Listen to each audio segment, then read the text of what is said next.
সবাইকে অনেক অনেক প্রীতি এবং শুভেচ্ছা জানিয়ে আজকে ক্লাস শুরু করছি। আমরা আজকে আলোচনা করতে চলেছি কেমিস্ট্রি দ্বিতীয় পত্রের তৃতীয় অধ্যায়। আমরা এই কেমিস্ট্রি দ্বিতীয় পত্রের তৃতীয় অধ্যায়ে যে বিষয়টা নিয়ে আজকে আলোচনা করব সেটার নাম হচ্ছে মোল অ্যাভোগাড্রো সংখ্যা। তো আসলে দেখা যাক এই মোল এবং অ্যাভোগাড্রো সংখ্যা বলতে আমরা কি বুঝি। আমরা জানি যে অক্সিজেনের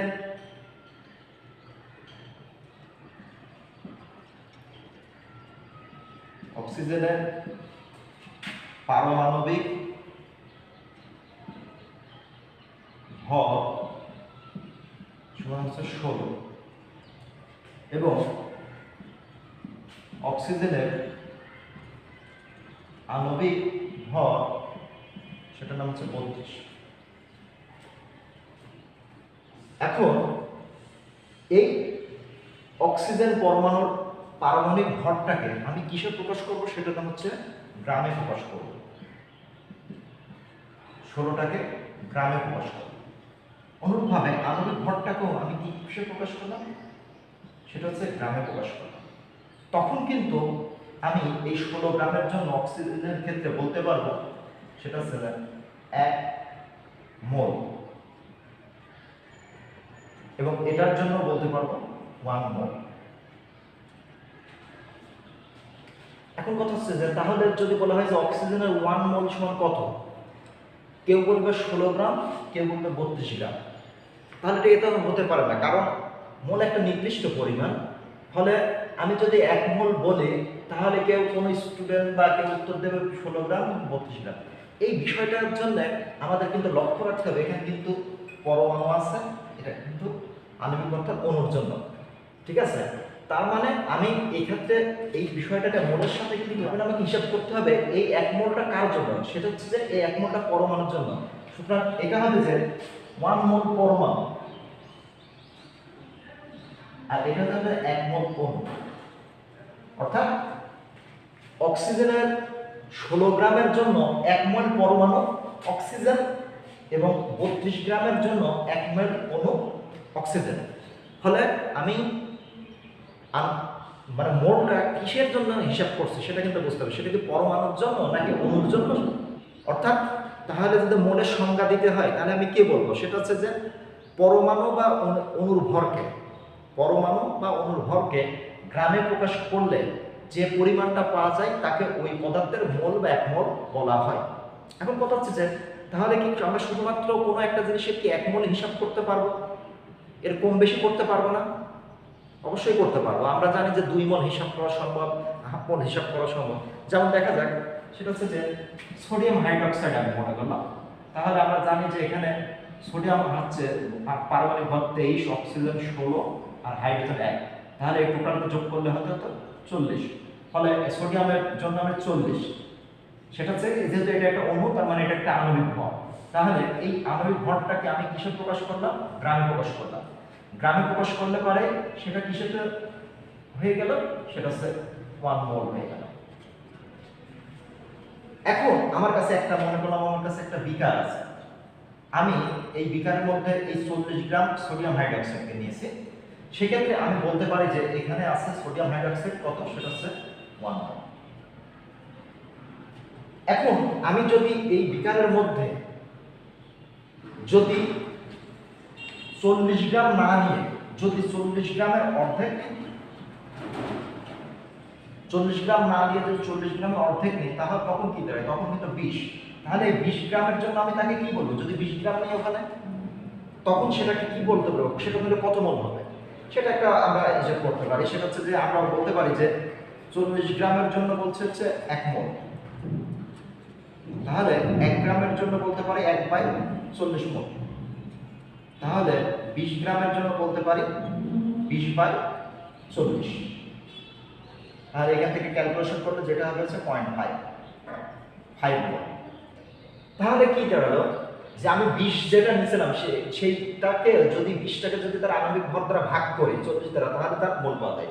সহজ কথাতে আমরা কিভাবে আসি, সেটা হচ্ছে যে আমি যদি এইটাকে যদি 20 গ্রাম না, যদি আমি সোডিয়াম হাইড্রোক্সাইড 10 গ্রাম নিলাম, তাহলে 10 গ্রামের জন্য আমি মোল হিসাব করবো কিভাবে? সেটা হচ্ছে যে আমি কোনো একটা পদার্থের যত গ্রামকে নিব সেই গ্রামটাকে তারই আবার আণবিক ভর দ্বারা কি করবো? ভাগ করবো। ভাগ করলে পারে যে হিসাবটা পাবো সেটাকেই আমরা তত বলবো। এভাবে আমরা ইচ্ছা করলে আমি হিসাব করতে, আবার দেখা যাচ্ছে আমি কম করে নিচ্ছি, যদি এটা 40 গ্রাম না নিয়ে যদি এটা 80 গ্রাম নিতাম তাহলে এটা কত হতো? 80। সেক্ষেত্রে এটা কত হতো? 2 মোল। এই হচ্ছে বিষয়। ফলে আমরা কোনো একটা পদার্থের কি করতে পারি সেটা হচ্ছে যে তার আণবিক ভর বা পারমাণবিক ভরকে গ্রামে প্রকাশ করলে পারে সেটাকে তার মোল বলা হয়, সেটা শিখলাম। আর এটাকে কেন 1 মোল বলা হয় সেটাও কিন্তু আমরা এখান থেকে বিবেচ্য করতে যে আমি কেন সোডিয়াম হাইড্রোক্সাইডের 40 গ্রামটাকে 1 মোল বলবো। কারণ আমি যদি এটা 40 গ্রাম নিতাম তাহলে এই 40টাকেই আমি কি করতে পারতাম, এই 40 গ্রাম ভরটাকে তার আণবিক ভর 40 দিয়ে ভাগ করতে পারতাম, তখন ভাগফল কত আসতো? 1 আসতো। যার কারণে কোনো একটা পদার্থের কমপ্লিট পরমাণু বা অণুর ভরের যে ভরটা আমরা হিসাব করতে পারি সেটাকে তার আণবিক ভর দ্বারা বা পারমাণবিক ভর দ্বারা ভাগ করলে পারে সবসময় একই আসবে, যার জন্য তার 1 মোল আমরা বলে থাকি। এখন আমি যে বিষয়টা নিয়ে আলোচনা করব সেটার নাম হচ্ছে অ্যাভোগাড্রো সংখ্যা। তো অ্যাভোগাড্রো সংখ্যাটা কি? আমরা অ্যাভোগাড্রো সংখ্যা আগে শিখছি, সেটা হচ্ছে 6.023 গুণন 10⁻23। তো অ্যাভোগাড্রো আমাদেরকে যে কথাটা বলতে চেয়েছে সেটা হচ্ছে যে এই আমি যে মোল কথাগুলো বললাম, যে 1 মোল, হাফ মোল, 4 মোল, 2 মোল, যে কথাগুলো এর আগে মোলের কথাগুলো বলে আসলাম, তিনি একটা যে কথা বলে গেছে সেটা হচ্ছে যে কোনো একটা পদার্থের যদি আমরা 1 মোল নেই, সেটা যদি পরমাণুর জন্য হয় তাহলে ওই 1 মোল পরমাণুর জন্য কতটি পরমাণু হবে? সেটা হচ্ছে 6.023 গুণন 10⁻23টি পরমাণু বোঝাবে। যেমন অক্সিজেনের 16 গ্রামের জন্য আমরা বলেছিলাম 1 মোল পরমাণু। কথাটা হচ্ছে যে এই 16 গ্রামের জন্য যে 1 মোল পরমাণু, তাহলে 16 গ্রাম সমান কতটি অক্সিজেন পরমাণু? সেটা হচ্ছে যে এতটি পরমাণু। আমাকে কিন্তু বলতে হবে এতটি পরমাণু বলতে হবে, কারণ আমি হিসাবটা পরমাণুর জন্য করছি। কিন্তু এটাই যদি আমি অক্সিজেনের জন্য 32 গ্রামের জন্য করি সেটা হচ্ছে 1 মোল অণু। তখন কিন্তু আমাকে বলতে হবে সেটা হচ্ছে যে এটা হচ্ছে 6.023 গুণন 10⁻23টি অণু। এটা হচ্ছে এইটার জন্য বলতে হবে। ফলে আমি মোল যদি পরমাণুতে হিসাব করে থাকি তাহলে অ্যাভোগাড্রো সংখ্যাটাও অতটি পরমাণু বোঝাবে, আর যদি মোল যদি অণুর জন্য হিসাব করে থাকে তাহলে অ্যাভোগাড্রো সংখ্যা এতটি বোঝাবে। অর্থাৎ কোনো একটি পদার্থের যতটা পরিমাণের মধ্যে এতটি অণু পরমাণু বা এতটি সংখ্যক সেই জিনিসটা থাকে, সেই পরিমাণটাকে সেই পদার্থের মোল বলা হয়। বা আমরা বলতে পারি যে 1 মোলের মধ্যে থাকে যেমন এতটি অণু পরমাণু, আবার এতটি অণু পরমাণুর সমানই কোনো একটা পদার্থের 1 মোলকে বুঝিয়ে থাকে। আমরা মোল তো শিখলাম, মোলের সাথে অ্যাভোগাড্রো সংখ্যাটাও শিখলাম। এবার আমরা মোলের সাথে এই অ্যাভোগাড্রো সংখ্যা রিলেশনযুক্ত একটা অঙ্ক করি। যেমন মনে করা যায় যে আমার কাছে একটা বিকারে 15 মিলিগ্রাম পানি আছে। আমার কাছে একটা বিকারে 15 মিলিগ্রাম পানি আছে। প্রশ্নটা হচ্ছে যে এই 15 মিলিগ্রাম পানির জন্য কত মোল হয়, সেখানে কতটি অণু আছে। যেহেতু আমি পানি বলেছি, পানি যৌগিক পদার্থ, আর যৌগিক পদার্থের জন্য অণু, সেখানে কতটি অণু আছে, কত মোল হবে, কতটি অণু আছে, এবং আরেকটা হিসাব করতে পারি, এবং সেটা হচ্ছে যে কতটি হাইড্রোজেন পরমাণু আছে। তাহলে আমি এটা থেকে 3টা বিষয় চাওয়া হয়েছে। সেটা হচ্ছে 15 গ্রাম পানির মধ্যে জন্য আমরা কত মোল পানি হিসাব করব, কতটি পানির অণু আছে সেটা হিসাব করব, কতটি হাইড্রোজেন পরমাণু আছে সেটা হিসাব করতে চাই। তাহলে কত মোলের জন্য আমরা হিসাব করি, সেটা হচ্ছে যে আমরা পানির জানি যে পানির আণবিক ভর হচ্ছে 18। তাহলে 18টাকে যদি আমরা গ্রামে প্রকাশ করি তখন সেটা হচ্ছে 1 মোল।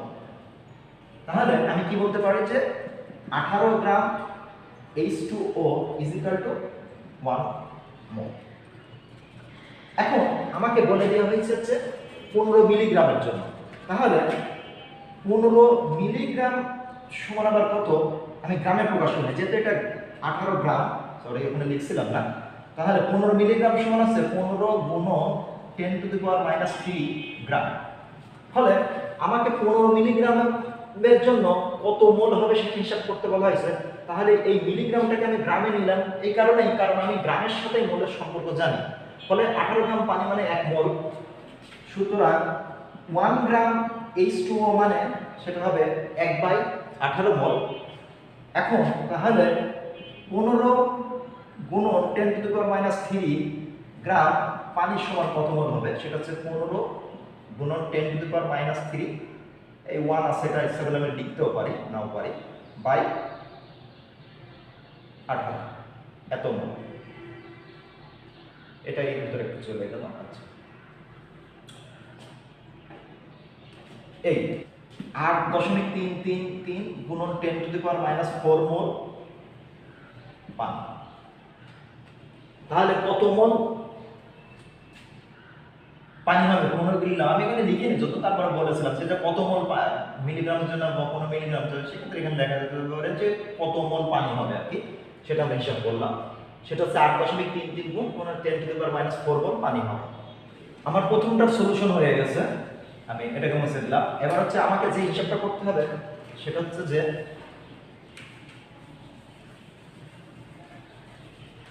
কতটি অণু আছে।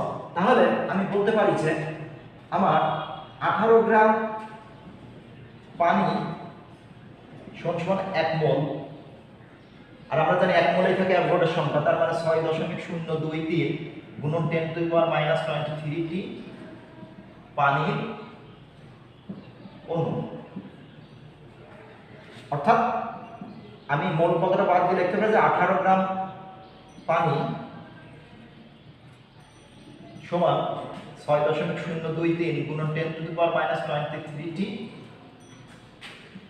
পানির অণু। সুতরাং 1 গ্রাম পানি সমান তাহলে কত হবে?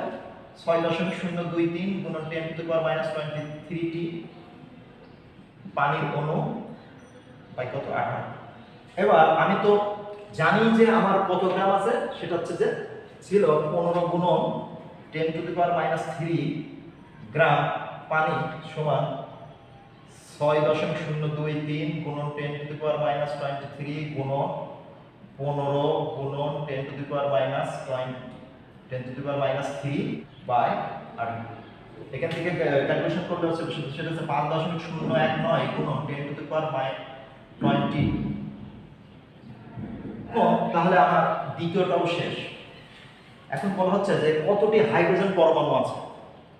আমরা এটা হিসাব করছি, এটা কিন্তু অণুর জন্য হিসাব করছি, কিন্তু আমরা দেখতে পাচ্ছি যে একটা অণুতে হাইড্রোজেন পরমাণু কয়টা আছে? সেটা হচ্ছে 2টি। তাহলে আমার এই সংখ্যাটাকে, এটা তো একটা পানির অণুর জন্য যতটি আমরা হিসাব করছি তাকে যদি 2 দ্বারা গুণ করি তাহলে তো আমরা কি পেয়ে যাব? সেটা হচ্ছে হাইড্রোজেন পরমাণু আছে। তাহলে হাইড্রোজেন পরমাণু আছে সেটার জন্য কত করতে পারি? সেটা হচ্ছে যে 5.019 গুণন 10⁻20, যেহেতু হাইড্রোজেন পরমাণু পানিতে 2টা আছে সেহেতু এখানে 2 দিয়ে গুণ করলাম। তাহলে গুণ করলে কি হবে? তাহলে এখানে গুণ করলে কত দাঁড়াবে? সেটা হচ্ছে 1.0038 গুণন 10⁻21। এখান থেকে গুণ করলে যে কতটি হাইড্রোজেন পরমাণু আছে সেটা হচ্ছে এতটি হাইড্রোজেন পরমাণু আছে। তাহলে আমরা ম্যাথের মাধ্যমে কাকে বুঝতে চেষ্টা করলাম? সেটা হচ্ছে আমরা মোল কি শিখলাম, সেটা যে অ্যাভোগাড্রোর সংখ্যা শিখলাম, এবং অ্যাভোগাড্রোর সংখ্যার সাথে যে মোলের যে রিলেশন আছে সেটা শিখলাম, এবং আমরা শিখলাম যে এখান থেকে আমরা বিভিন্ন পরমাণু, অণু এবং মোল কত মোল এইগুলো আমরা হিসাব করতে পারি অ্যাভোগাড্রোর সংখ্যা এবং মোলের সাহায্যে। এগুলো আমরা অনেক আরও অন্যান্য ম্যাথও করতে পারবো, সেটা আমরা অনেক আগেও অনেকে এসএসসি থেকেও শিখছে, এবং আরও আমাদের ইন্টারও বেশ অনেক ম্যাথ করে দেওয়া আছে বইতে, সেগুলো আমরা সলিউশন করলে এই বিষয়টা আরও অনেক ক্লিয়ারভাবে বুঝতে পারবো। আজকের ক্লাস এই পর্যন্তই রাখছি, পরবর্তী ক্লাসে আবার নতুন কোনো বিষয় নিয়ে আমরা আলোচনা করব। সবাইকে আমাদের আজকের ক্লাসে আবার উপস্থিত থাকার জন্য সবাইকে ধন্যবাদ।